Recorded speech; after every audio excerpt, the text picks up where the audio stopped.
Welcome, everyone, and thank you for joining us for this exciting webinar called HR or Business Management Insights into Your Career Fit. My name is Danica Saunders. I am the event coordinator for SACAP, and I'll be your host this afternoon. Whether you are exploring career options, contemplating a career shift, or just curious about how to best align your skills and passions, today's session is designed to help you make informed decisions about your professional future. Joining us today, we have Ashalia Maharajh, who is the founder and CEO of Sivuka Youth. She holds a Bachelor of Social Science and honors degrees in clinical and applied psychology. She is a certified ICF mindset and transformation life coach, a SACD, a professional speaker with the Professional Speakers Association South Africa, a certified breathwork facilitator, and an accredited Discovery Insights practitioner. She is extremely passionate about creating positive change in society for young people through purposeful and impactful learning interventions that support the whole person. Next up, we then have Tania de Villiers, who is the academic program curriculum developer at SACAP. She holds a B.Ed honors degree in computer integrated education with distinction. Her enthusiasm lies in integrating technology to enhance the value of learning, cultivating skills essential for navigating the fast-paced and ever-changing digital world. She is committed to optimizing educational experiences. She aspires to advance individuals and teams by leveraging her experience and passion for lifelong learning. Lastly, we have a SACAP alumni, Refilwe Maduo, who holds a Bachelor of Arts in Industrial Psychology and Human Resources, as well as a Bachelor of Social Science honors in Human Resource Management. Refilwe has experience in labor relations and has a passion for empowering others, working with nonprofit organizations focused on incubating entrepreneurs among underprivileged and unemployed individuals. Currently, she is venturing into agriculture-based entrepreneurship, driven by a vision to be a catalyst for positive change in communities. Now, without any further ado, I'll now hand over to Ashalia. Thank you. Thank you, Danica. Hello, everybody. It is so good to be here. Thank you all for coming through. And I've got to say a huge thank you to SACAP for inviting me. I always enjoy SACAP talks and SACAP webinars. Today, I am here to hopefully add some insight into helping you kind of navigate this decision, dig deeper into this choice, or just give you some insight from an industry perspective. I've been in the field for almost 2 decades now, and hopefully the insight is helpful. Before we get going, just some background in terms of why this topic really hits home for me is because when I started studying psychology, I did a double major, which was clinical and industrial psychology. So I was one of those, I thought I was going to be a purist. And then as time went on, I chose to shift because my interests started changing and where I saw my career going started looking a little bit different. And I actually chose a major from a completely different school back then. Back then, we couldn't merge 2 schools. And so I chose business management as my second major and dropped industrial psych. And that was a very interesting thing to do because I was the only person at university at that time doing that. And what I found interesting is in this seemingly strange shift back then, it would later bring in my career a sense of purpose and flow. Because that's essentially what I've done later in my career. And now I run my own business, which obviously business management holds a important pillar from. So what was quite interesting is where things were back then and where things are now. For example, the SACAP qualifications, when I look at what's being offered now, I wish there was more open thinking and a bit more fluid thinking back then Because if we had, we'd have a lot more people who were a little bit more highly functional in the field of HR or psychology or business, and bringing them all together than what I did experience my peers going through. What I found interesting when doing this is that I reveled in understanding how business worked, how management was applied, what it considers, what a good company looks like, what the pitfalls are, etc., etc. And later in my career, I would then become an HR consultant. So in my previous life, before starting my own business, I was an HR consultant, and I had no idea what that combination would give me as a consultant, because essentially what I was able to do was look at all these different companies, have a really good understanding of the people skills, the legislation skills, what is needed in the industry, but also have a key understanding of business. And what I saw was that I was able to impart a lot of training to those clients that I had in terms of merging the two, psychology, HR, and actually business, because they're interwoven, aren't they, when we do look at it deeper, even though there are key differences. And that was the shift that I saw my clients making in the industry in real impact, in terms of how they understood what their roles were. That's why this topic is really close to my heart today, because it's not just it was a very real decision that I had to make when I was in university. And I want to share with you what is the difference. And I'm sure many of you already understand what is the difference, but between HR and business management as a whole. But essentially, HR and business management is kind of looking at it like choosing between coffee and tea. Both get the job done, right? But one might be better suited to your taste than the other. And that was quite interesting in the industry. And what I'm seeing is that some people have a really good knack for one or the other, and some people are really good at combining the both. But where the industry is headed now is a requirement to understand both really, really well, as both are being seen and recognized as critical pillars of every organization. Both play unique roles. And knowing what they are and what your role is within them, whether you're studying it individually or together, is really vital. So if we have to look at it, HR is kind of like the heart and soul of a company. We're talking people, finding them, growing them, training them, keeping them happy, and ensuring no one sets the photocopier on fire after a really tough day. HR is your go-to if you're passionate about creating a vibrant and, really importantly in this day, inclusive workplace culture, by championing diversity, equity, and inclusion, by creating the strategic policies that align with our labor laws, that create the change in the organization. And yes, it's also about performance, because essentially HR guides those policies that talk to performance management, that talk to how the leaders in that organization should be handling performance. They are no longer a department that simply ticks the boxes. They definitely don't just respond to change, they strategically lead it. They're at the front line of creating equitable workplaces. And I say that with my whole heart, because I know so many clients in the HR space who are fighting those battles and ensuring their strategy brings about change. They make these changes for those workplaces and ensure diverse talent isn't just present, they're celebrated and they're uplifted within the organization. And if we move to the next one, which is business management, if HR is the heart, business management is undoubtedly the strategic brain. Thinking big, steering the ship, and ensuring it doesn't hit any icebergs or hit any other ships on the way. But business managers drive strategy and they optimize resources.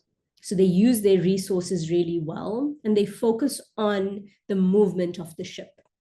And they focus on performance and profit. Yes, 1000%.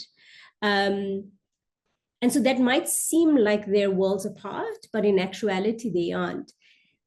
Business managers live and breathe process and strategy. So they really are equipped to think differently. So if numbers, outcomes, and strategy excite you more than people or problems, or perhaps a mix of both, you'd fall more on the business management side. If you're more focused on reaching the outcome, then how we kind of get there, the people element of it, business management might be more interesting.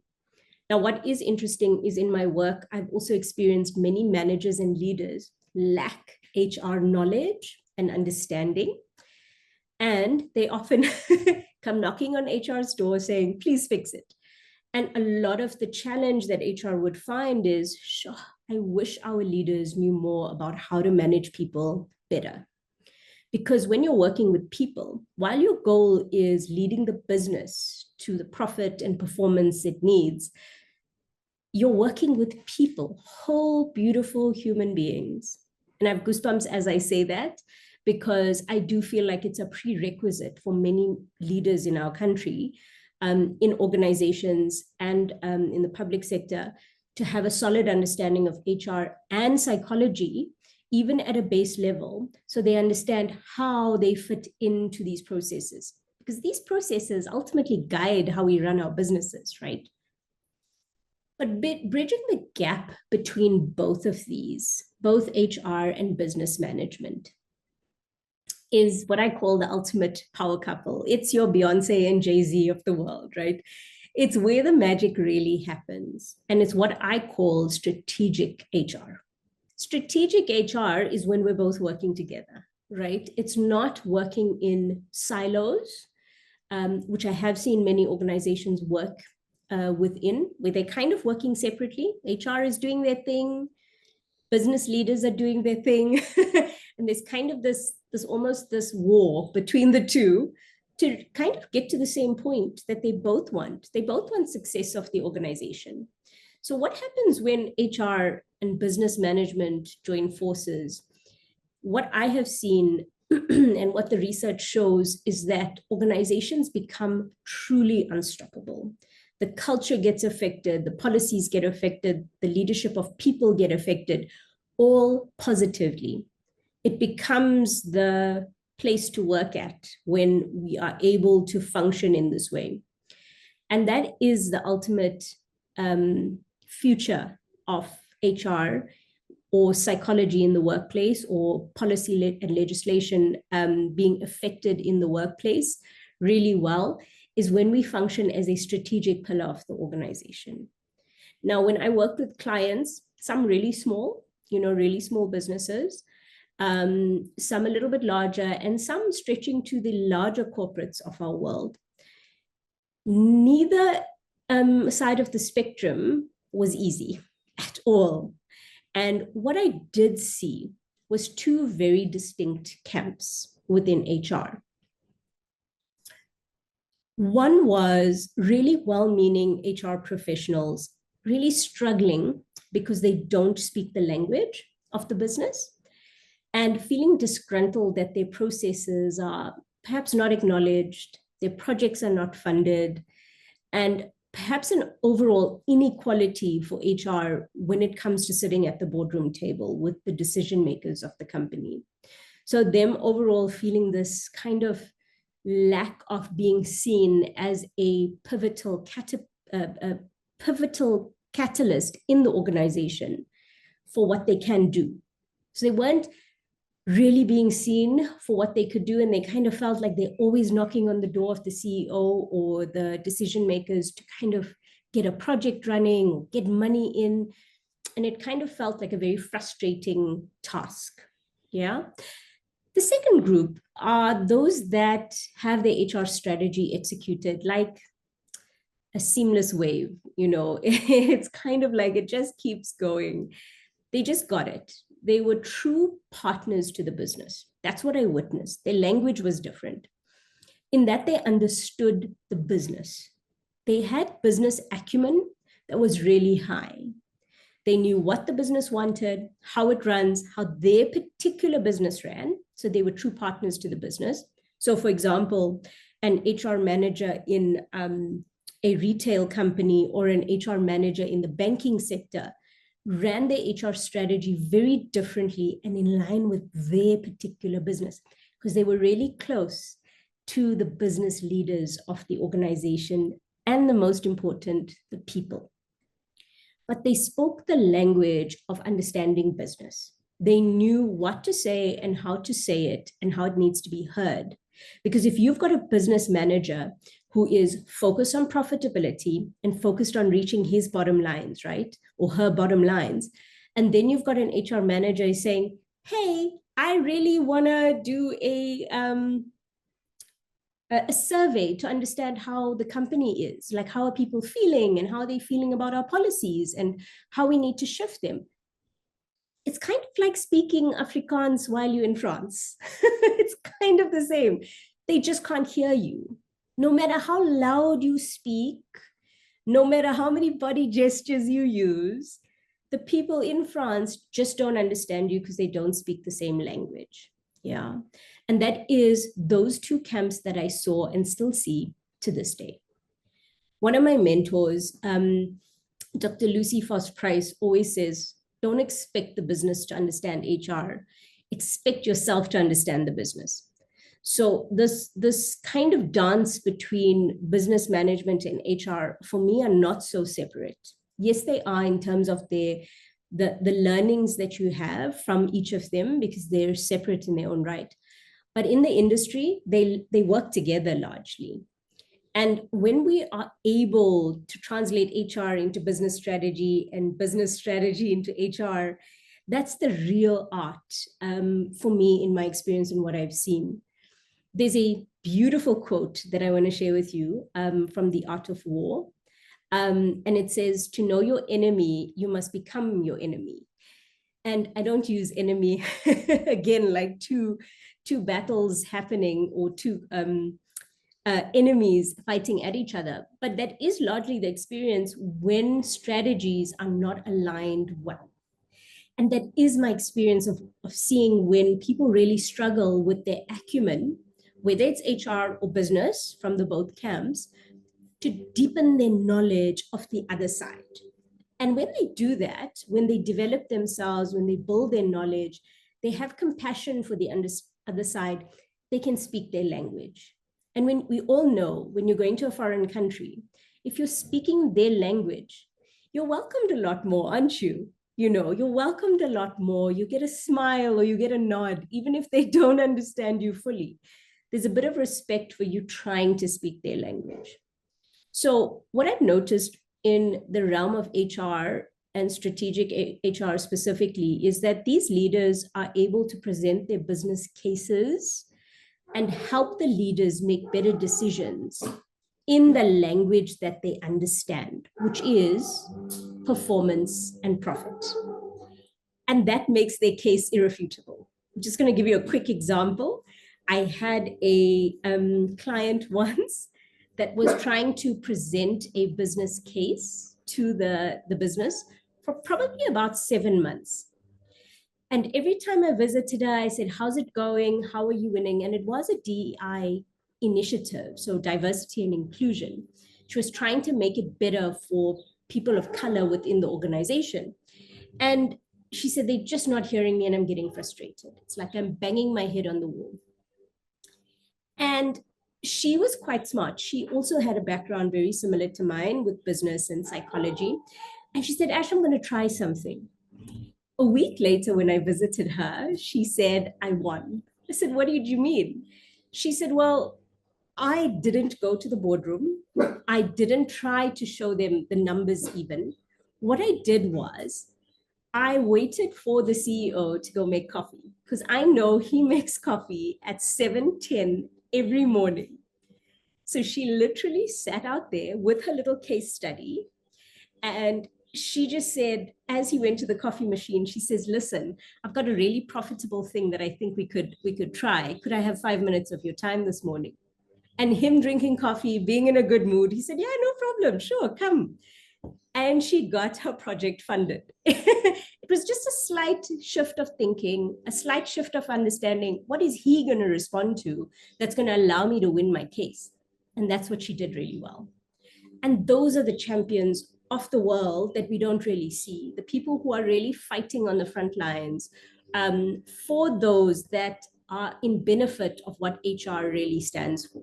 Because when we understand the language of business acumen and how those leaders think and what they're looking at, what their drivers are, we can speak to them in a way they understand, and vice versa.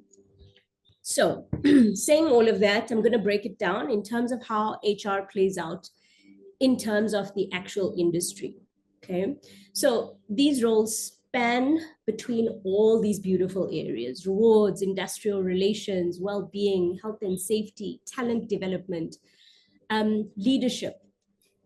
But they are becoming, HR leaders are becoming indispensable to shape company culture and influence strategic business decisions. So in business management, you could find yourself in leading a specific area like marketing or finance, but you would still need to have an understanding of all these key functions in how you manage your people.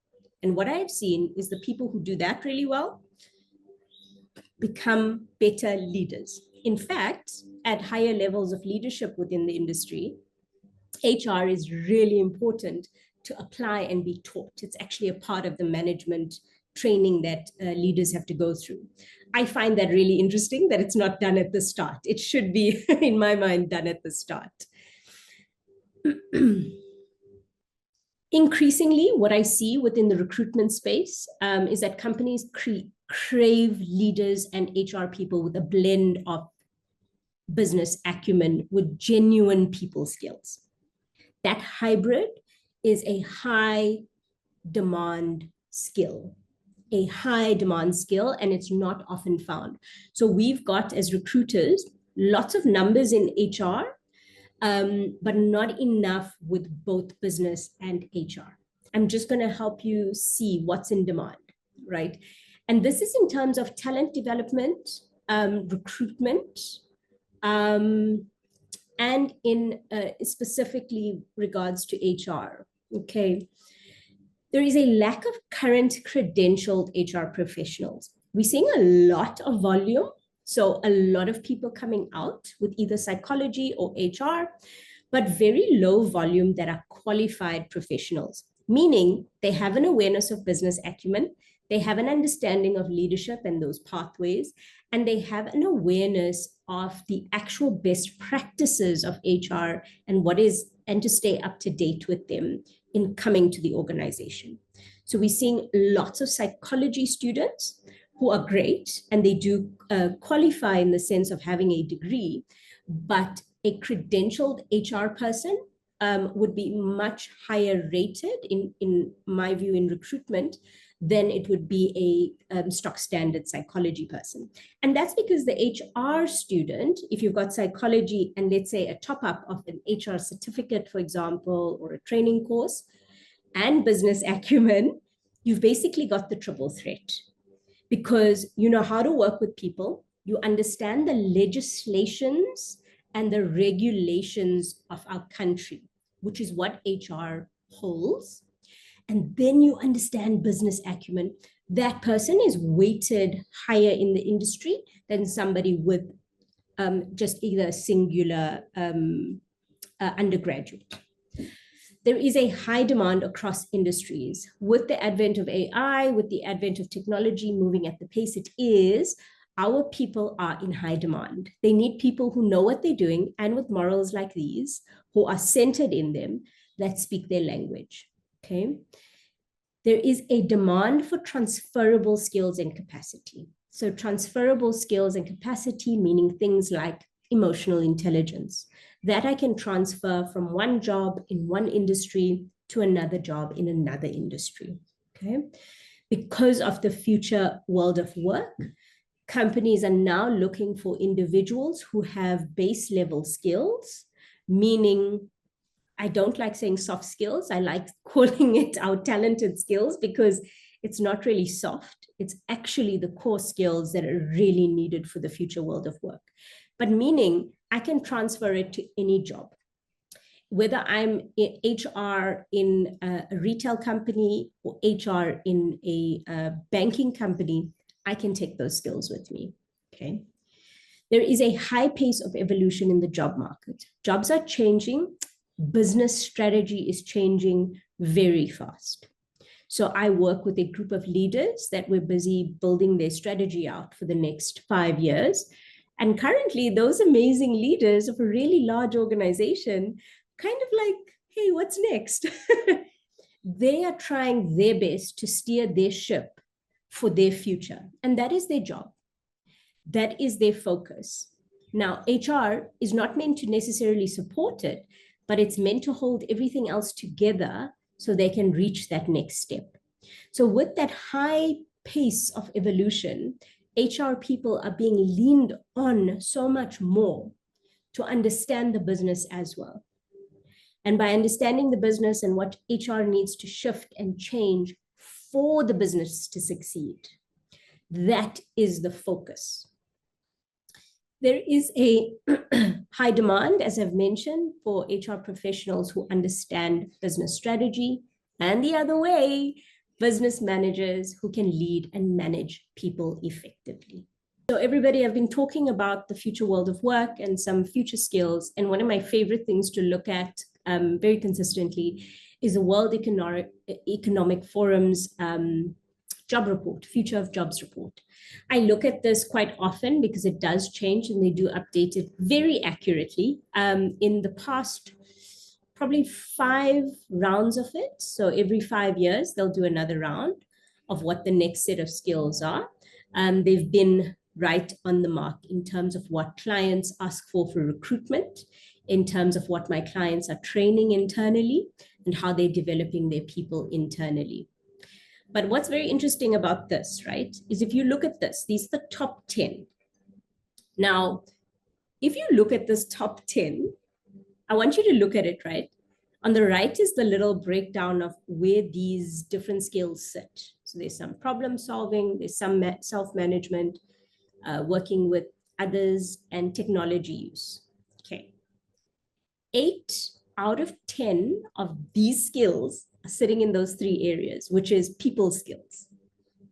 The people's people. HR, psychology, and even business is asking for people to be more connected with their humanness more than ever before and understand technology. So if you had to look at it, if you had to ensure that you're building all these very human skills, which I know I'm in the right room of, right? Building those skills, but not neglecting the technology, honing those people skills and keeping it at the forefront, you're basically preparing yourself for the next round of shift in strategy that the world will see soon. HR leaders with business and data acumen are proving more and more competitive. Okay, in the last conference I went to at the end of last year, it was a L&D conference, so learning and development.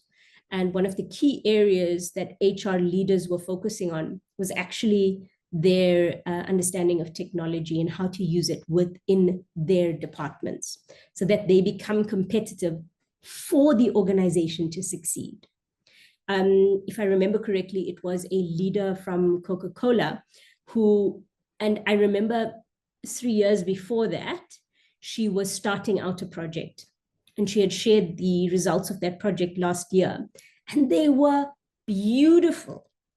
And how she succeeded, because she was hitting a lot of roadblocks, right? Because she's obviously got the people skills. She's in HR. She knows what she's doing with the people. She's got a long, beautiful experience record, beautiful education under her belt, but she was struggling to get something right in the training area. And what her block was essentially getting IT on board to support her. So what she did was she worked really close with the business. She worked with all the leaders in the business to understand, hey, what's happening in your department? What's happening in your department? And then she got really friendly with the IT people. She took a data science course, a short course, and she started speaking their language. She asked them for help. She said, I understand X, Y, and Z from the data science that I've done, but I could really do with your help. The minute she started speaking their language, guys, they were there to help her. They put in extra hours, they gave extra time, they helped her with all her data retrieval and understanding the data and making sense of it so it could help her project. And her project was one of the biggest that I have seen in the past probably decade or so in diversity and inclusion projects. She was able to uplift so many people and give them sufficient training and support because she understood what was going on in the business. So sometimes when we're in the business, it's not as easy as just presenting a solution and saying, you know, one of my mentors always said, well, it's like throwing spaghetti at the wall and just waiting to see what sticks. We can't take that approach. We've got to take a very deliberate approach to see change in our workplaces. And HR is the place that those changes happen. So essentially, if we up our business acumen, we're able to up our trust in a business, up our insight into the business, and we stay on top of best practice to become HR leaders. Now, when I say that, I don't mean HR people. I mean leading HR. I mean understanding the business and the people so well that I can create change in this ship, in this organization, for the people that really matter. When we truly partner with business, so like when we become friends with the business, when we know what the people want or need, and then we can put a strategy in place and effect the change and put ourselves first. We train ourselves, we know what's changing in the industry, we train ourselves on areas we don't know. Like my colleague, for example, when she trained herself on data science, and she said, Ash, I hate this. I hate studying this stuff. But wow, was it amazing for me to understand. When we do that, we take the power back from organizations hurting people, from organizations taking a ship down a pathway that is not good for people. We take the reins back, we become captain of the ship and say, this is what's best for the people and this is how I choose to help them. So when we do these very clear tasks, in my view and my experience, that is what really takes somebody to being a stock standard HR person to being your warrior of an HR leader. And that's that shift that we need to make in seeing ourselves as those change makers, which we are. And I just want to share this with you. This came out of a recent report, and it is the priorities for HR in 2025. We also referenced it in the conference I was at last year. And these are the top areas selected by HR leaders. So this is kind of what they're looking at. And if you look at that, leader and manager development, organizational culture, strategic workforce planning, so planning on who goes where, what capacities are needed, what skills are needed, change management. This was actually number 1 2 years back, which is really interesting. Change management, as much as it's about strategy and also sits in the business management side, HR is the one handling it. And if they don't handle it well, it drops the culture of an organization. So that area is really big link between business and HR. HR technology, I just want to pass that one. Learning and development, succession management, employee value propositioning, and performance management. 8 out of those areas is still people related. Still people related. So if we don't have HR people who understand the business landscape and understand how to make policies really effective in organizations, we're missing an opportunity of being people for the people. We're missing an opportunity of standing up for those that need standing up for.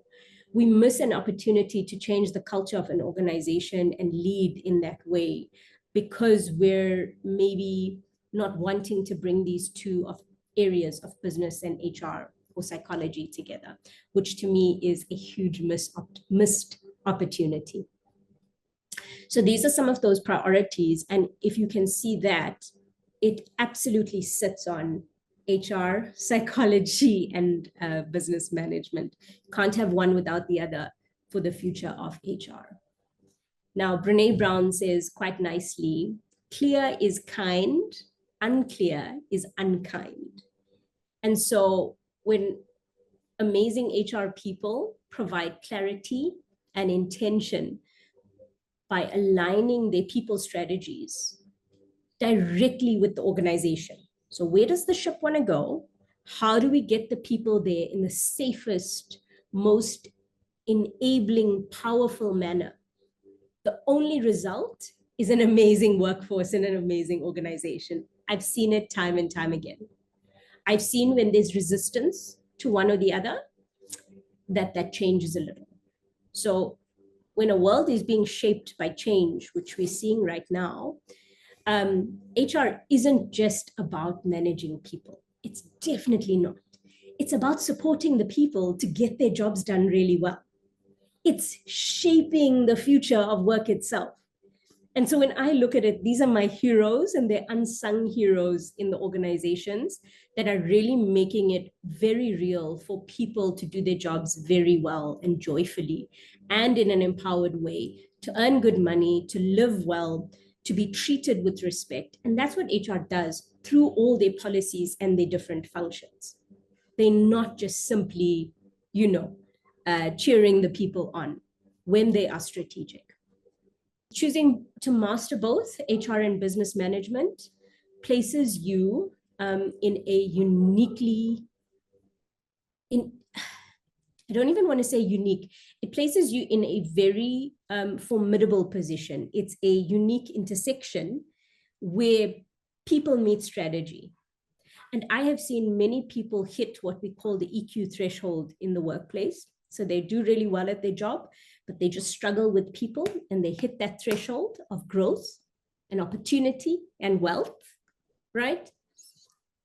For me, when we balance both and studying both, or a merge of the two, or focusing on one and then moving on to the next, I believe it equips you not only to uplift individuals, advocate for teams, and shape inclusive workforces, but also positions you strategically to influence organizational success. You're not just sitting at the back waiting for somebody to say, hey, HR, what do you think? You're saying, this is what I think that is best for our business and our people.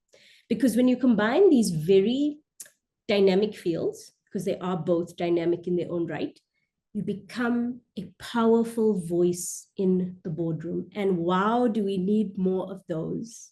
We need more ethical, grounded people for people in the boardroom, because you champion people while driving growth. You're not forgetting the people, you're not forgetting the growth. You're saying, I want to take us there, I want to take us to where we're headed, but I want to make sure our people are taken care of too. We become an innovative economic boom that we so desperately need in South Africa. So to me, it's really bigger than, is it just HR or is it just business management? To me, there's a beautiful dance between the two, and we need it because we need our people to champion the people and ensure we have some success in our country. Guys, thank you so much for having me. SACAP, thank you so much for having me. And now I hand you over to Tania. Take it away, Tania. Bye. Thank you so much, Ashalia. I want to say I was glad my screen was off because I was nodding my head throughout Ashalia's presentation, and I challenge you to actually listen very carefully because as Danica pointed out, I'm in the curriculum development function at SACAP, and I would like to share what the approach is and how our thinking works at SACAP. So we live in an era of rapid technological advancement, and a continuously changing world has become familiar to all of us. And when you're considering enrolling in tertiary education, you've already reached a significant milestone in establishing a strong foundation for your future, because you're in the right place to build a solid future. Traditionally, success has been shaped by family and mentors who imparted their experiences However, they could sometimes give us advice that was confusing or introduce biases in our decisions, in our career choices. So, and also, fortunately, in the past, predictions were previously our choices were fairly straightforward. The prospects of careers and employment was easier to make, and it was more predictable. However, the speed of technological changes present both challenges and opportunity. If you consider how fast industrialization is speeding up, employers are now also seeking skills that include AI and digital technology, which are all things that did not exist a few decades ago. According to McKinsey's report, Jobs Lost, Jobs Gained, they predict that up to 375 million workers globally may need to change their occupation due to automation and disruption. So as we move into the future of work, it's very crucial that we recognize the transformation shaping our professional landscape. And with the expectations from society and the technological demands that is placed on us, we need to become different people. We need to become more agile, and we need to learn continuously, and we need to be adaptable. And this changes the way we think about education. Claude Catala, the Vice Rector of Global Engagement at University PSL, says that things are changing so quickly that we cannot guarantee what the future will be. And that's what we have to train students for. Skills that will not become obsolete and the ability to navigate rapid changes. So that's the critical part of the skills that you need to develop. So when we look at societal challenges and climate change and equity and equality, we need to prepare ourselves differently. We need to develop lifelong learners. And according to the QS World Future Skills Index, they point out that innovation is fundamental to growing national economies. Universities need to harness the drive to engage diverse sectors in collaborative problem solving and foster interdisciplinary efforts and strengthen ties with local and global economies. So what Ashalia just referred to as on her list, you'll see a big repetition in this list, which was prepared from the QS Global Employer and Applicant Survey. But I want to point out the one big thing here is the emotional intelligence and interpersonal skills, which completely resonate with what Ashalia had to say. And we take that very seriously. And this is where SACAP is differentiating itself, and it is a step ahead of the rest of the market. Higher education must redefine their role in lifelong learning, and SACAP plays a crucial role by partnering with students to emphasize the importance of choosing the right programs and future-proofing your skills. So the unique qualities or the key strength in the SACAP programs is that by blending psychology with the business disciplines and producing graduates that have a comprehensive understanding of human behavior in organizational settings, as a SACAP graduate, you set yourself apart. You also have a focus on practical skills and that experience that you need to succeed in a rapidly evolving business environment, and also the future-focused curriculum is specifically designed to help you gain the skills that you need for the future jobs. Then, in terms of what are the specific benefits of including psychology into our qualifications, this emotional intelligence part creates an environment where an emotionally intelligent business is created with managers that are trained in psychology, and that cultivates emotional intelligence across various business teams. Managers trained in psychology better understand employee responses to technology tools, and they can create strategies to address problems that may arise, like anxiety. Enhance change management skills, where people with a psychology background understand that they can assist people with the problems that come around. Data-informed decisions, psychology students are trained to use research and how to make decisions around what impacts on people, and also that they can generate AI analytics into the HR environment. Ethical frameworks are fundamental to psychology research, and they can managers trained with psychology can identify potential biases in algorithms, and also the improved knowledge during career transitions. A person with psychology has a better understanding of how people learn and adapt to new skills, and what are the motivational factors that influence them. And then it also psychology focuses on human behavior and motivation during transitions. So as a start in our progression path in the management and leadership faculty, the learning in psychology, which has discussed the benefits, leads you to underpins a high certificate through which you can do either human resource management or business management. That provides the foundational knowledge.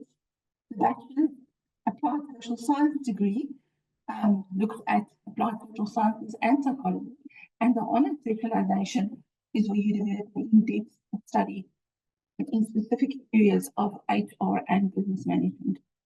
We're going to look at specific aspects around each of these programs. The higher certificates provide you with a foundational knowledge in core business and HR principles. It also develops practical workplace skills. You have entry-level management capabilities because you have an advantage in terms of what you know about people. By Bachelor in Applied Social Sciences, these are further integrations, so you've got an advanced knowledge of psychological principles. You also have advanced analytical and critical thinking skills. You are equipped with evidence-based decision management capabilities, and you have a comprehensive understanding of human behavior in an organizational setting. The honors programs help you with your strategic management capabilities, which Ashalia also just referred to. You've got advanced research competencies. You are specialized with expertise in your chosen field. And also that there's a leadership development focus. One of my favorite sayings is, to be a manager, you've got to be a leader. And to be a leader, you've got to be a manager. And that brings about that cross-sectional knowledge that you have to have from both disciplines, which psychology brings that together nicely. Just as a last thought, when you think about making your decision, the SACAP's unique approach prepares you for future work through this integration of psychology and business management, but also focusing on both technical and knowledge and human-centered skills. And then it also provides you a flexible qualification pathway so that you can change your career goals as you go. And then lastly, your curriculum is specifically designed to develop skills most valued by global employers. That's it. I'm done. I just want to speak about the series question quickly. Sorry for doing that now. But the curriculum for HR, I think the CDC is not outdated. And I want to say that is exactly the problem that will happen with anything you study, no matter what you know for. It's going to be outdated by the time that you graduate, because the world is changing so fast. So what this focus is on a psychological grounding in your studies is that it equips you as a human being to be adaptable to change. And if you go back and think about everything that Ashalia said from the WEF report and what I've said from the QS Global Survey report, that is the key skill, is that you've got to be adaptable and that you've got to be able to change yourself fairly easily and adapt to changes yourself fairly easily. And that is what we try and develop as key skills at SACAP. Thank you very much, and I'll hand you over to Refilwe, who is a SACAP alumnus. Thank you, Tania, and good afternoon to everyone. As mentioned, my name is Maduo, and I am a SACAP alumni as well. For me, my overall experience at SACAP was truly exceptional. I remember I jumped straight from undergraduates and I went straight into postgraduates, you know. I was still very unsure about my choice in doing strictly industrial psychology or human resource management. But when I came across, I did my research, obviously, and I came across this qualification with SACAP. I must say it was really a positive experience for me, you know, and I'm glad I did it till now. So like I said, it was a very positive experience, number one, you know, from applying and from just meeting everyone. But in terms of the course, it was very intimate. It was a very, very intimate setting. I think, yeah, I believe we were about nine students within our group. So it was very intimate for me. And as for someone as an introvert, it worked. It worked for me. It really, really worked for me. And I also believe that the intimate setting also allowed meaningful interactions with other people. Because I remember within the course we were I was one of the youngest. I think it was like two were really young within the group. So I panicked a lot. I really panicked a lot, thinking that, oh my goodness, how am I going to do this? You know, because most of my fellow students as well works in the working class. You know, these were well-established people with families, you know, people with degrees, you know, master's degrees, honors degrees, you know, and with so much experience within the field. So with that said, it really just made me panic a little bit, but towards at the end and through just taking everything one step at a time, it was a really, really good experience, because not only did I get to work with such people, it was also, I also got to learn a lot, you know. And I've always been someone who believed in lifelong learning. So through hearing the experiences, taking the advices, it was really, really a smooth sailing journey for me, you know, in terms of understanding what HR is about, not only from a theoretical knowledge, but from people who've gained so much wisdom within within the field. So it was a really, really, really great experience. And I also got to establish really strong relationships, really great relationships, like I said, with the fellow students, because we got to learn.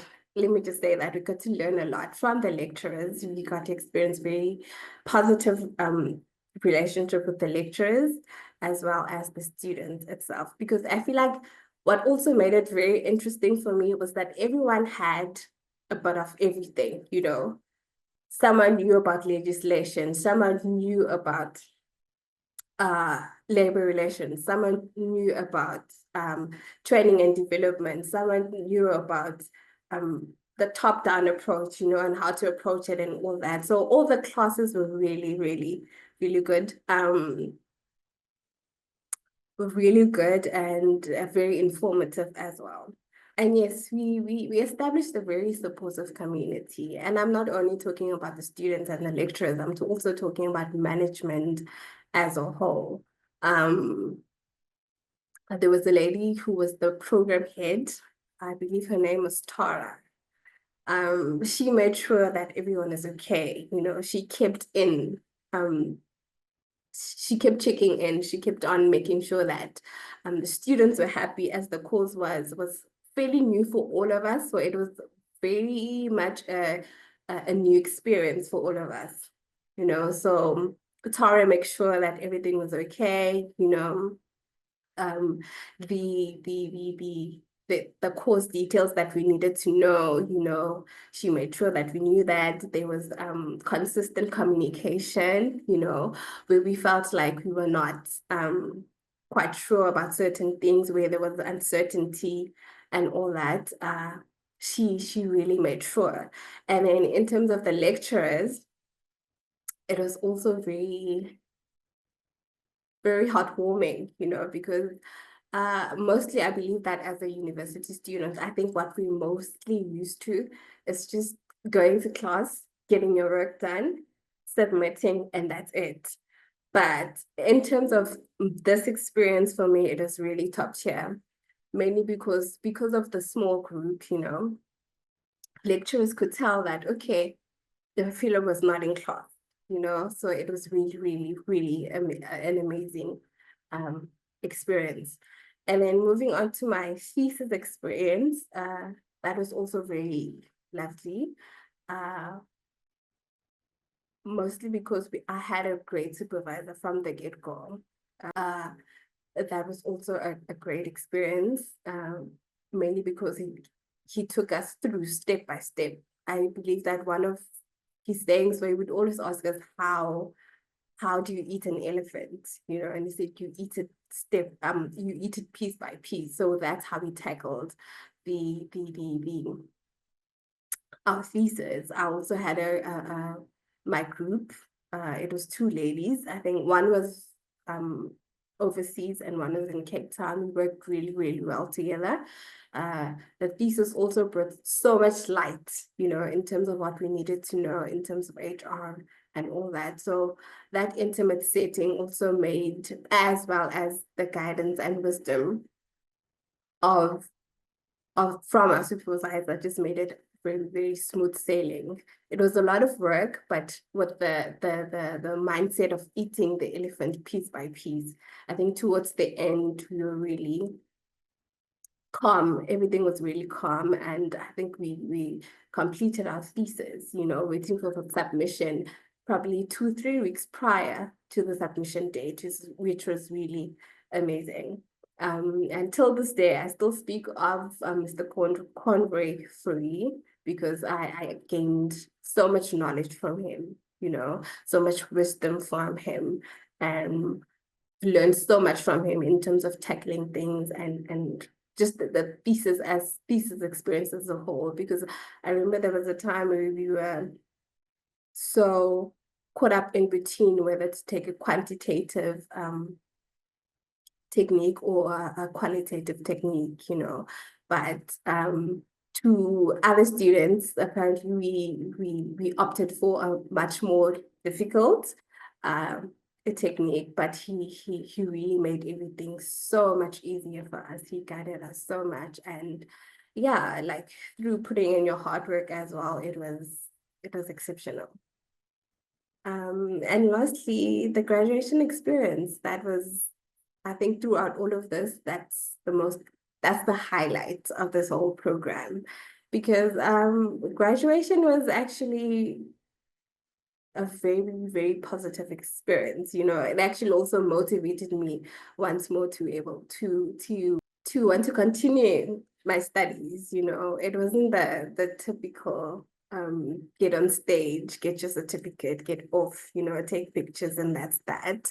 But it was a really beautiful experience. I remember I invited my friends to join me for my graduation. Until this day, we always speak, when we speak of graduations in general, we always speak about just the amazing setting that was at SACAP.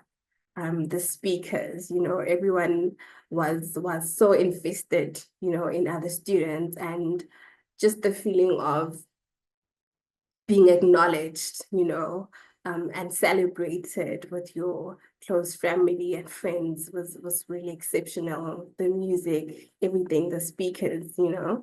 So for me, it was really intimate, and it was just beautiful.